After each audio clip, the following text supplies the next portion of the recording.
This is the end, beautiful friend.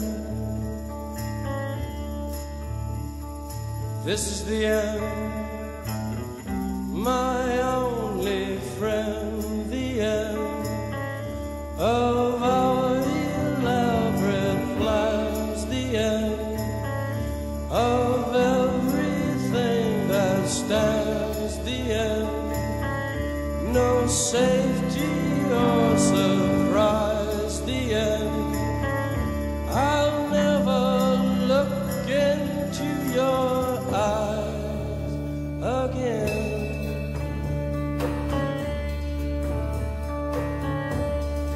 Can you picture what will be so limitless and free, desperately in need of some stranger's hand in a desperate land?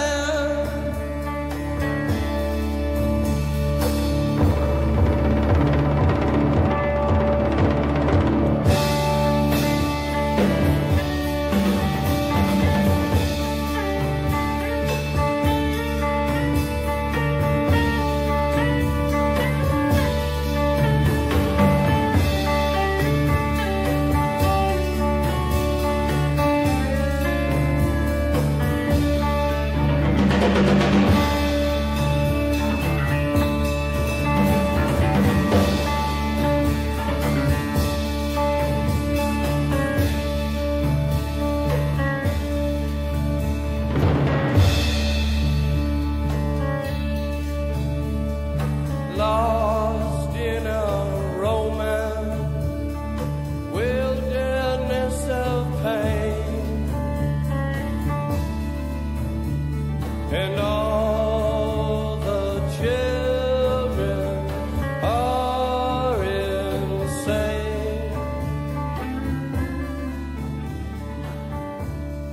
All the children are insane.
Come on, baby. Come on, baby. Yeah. Yeah. Come on, baby.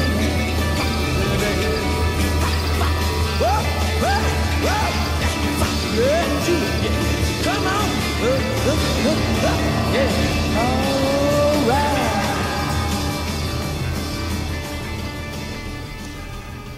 My name is David Garcia, DOC number 67488. I'm presently incarcerated at Arkansas Correctional Facility, 12750 Highway 96 at Lane 13, Ordway, Colorado, 81034.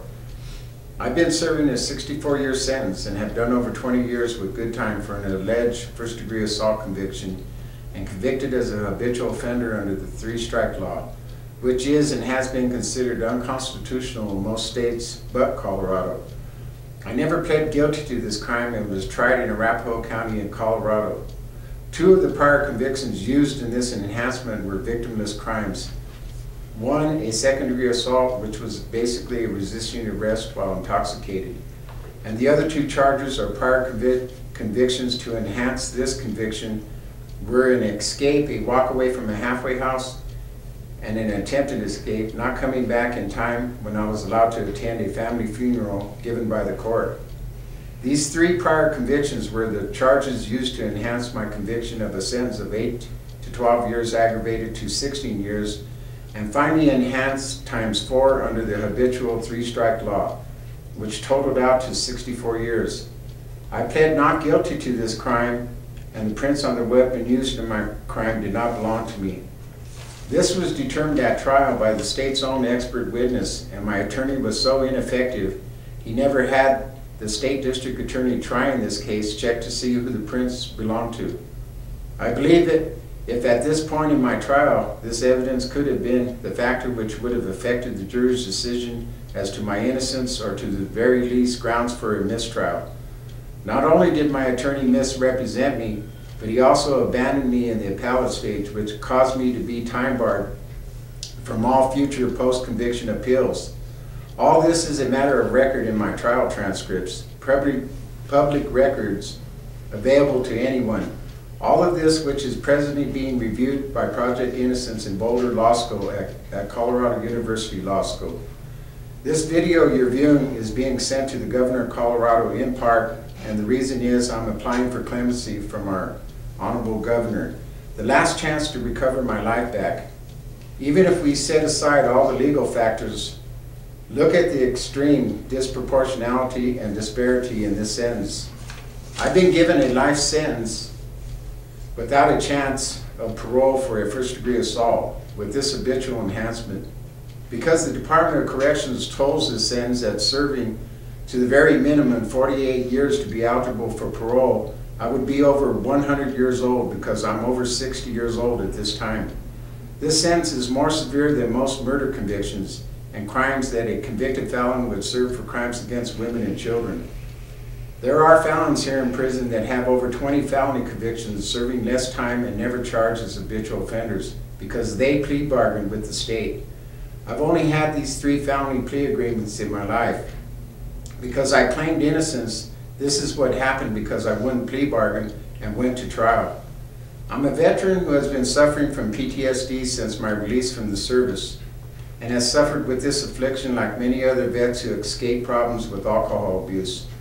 I'm also the uncle of a local war hero, Danny Dietz, a Navy SEAL who lost his life in Operations Red Wing in Afghanistan in 2005, along with the greatest loss of SEALs in their history.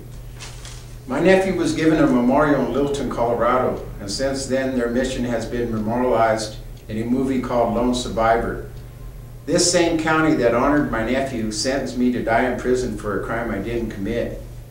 Danny came to see me before he deployed on this mission, and he told me when he returned he would do all he could to help his uncle get a new lawyer and trial. He never returned. My family has honored this country with the loss of a son, as many families have done. In our native culture, which Danny is part, our culture asks that if a family member gives his life to his country, a life is owed to our family, and my family wants my life back. Danny was a warrior to the true sense, and I loved him dearly. He would want this society and local community to show leniency and mercy and support me in my application for clemency in this case. I've already served the maximum time by the law for a crime I didn't commit. I've also completed every program of rehabilitation the Department of Corrections has to offer: anger management, drug and alcohol, crime and impact, advanced mental health counseling for PTSD. I also have received certification at the associate level for electronics and culinary arts. This system has taught to rehabilitation and reformation for years. How much can a person do to be deemed rehabilitated? I've spent the last 20 years bettering myself and dealing with issues that have caused me problems. Don't you think I fall in the category of rehabilitation? I believe this sentence I'm serving is cruel and unusual punishment. A great mistake if this society and community of citizens allow this state to continue to punish me and have me die in prison. I made mistakes in my life, but I don't deserve this. You are my last chance at life. Only with the support of society and citizens of Colorado and this country will help me get this clemency I'm asking the governor of Colorado to grant, and help me and my family who have given so much to our country. If the Attorney General of this country can commute a lawyer's sentence who was a traitor to our country and was convicted of giving orders from a high-ranking Taliban leader to attack and kill our soldiers and citizens, the very same Taliban leader who was more likely involved and responsible for my nephew's death and the Navy SEAL brothers who died with him, shouldn't I be considered also? I served my country honorably. President Obama also commuted the sentence of 8 crack dealers, and they were released because he felt under present laws their sentences were too severe and warranted leniency. I've learned that in my life that those in authority over us are chosen emissaries of God. And if God, who was beaten, tried, and imprisoned for crimes he never committed, could grant mercy and leniency and forgiveness to humanity, couldn't this society do the same in my case? So I asked this governor to grant me mercy and leniency in my case and reduce my sentence in half or to 26 years and give me a chance to parole and return to my family. In closing, I ask that our citizens seeing this video send letters of support to the governor on my behalf and any groups or families who have lost family in this war, who have survivors who suffer from PTSD and understand this affliction that I suffer with, support my request for clemency. You citizens are my last chance at life, and if you want to write me to answer any questions about my case, feel free to write. All of my statements in this video are a matter of public record. The legal parts as well as to who I am concerning Danny Dietz. Any legal agency or veterans survivor groups willing to look into my situation would be greatly appreciated.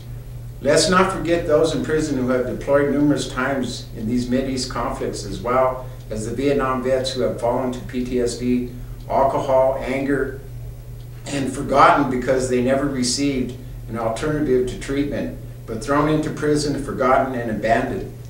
This is a cry for help from a local war hero's uncle. Don't let our faith and service be ignored or forgotten. In closing,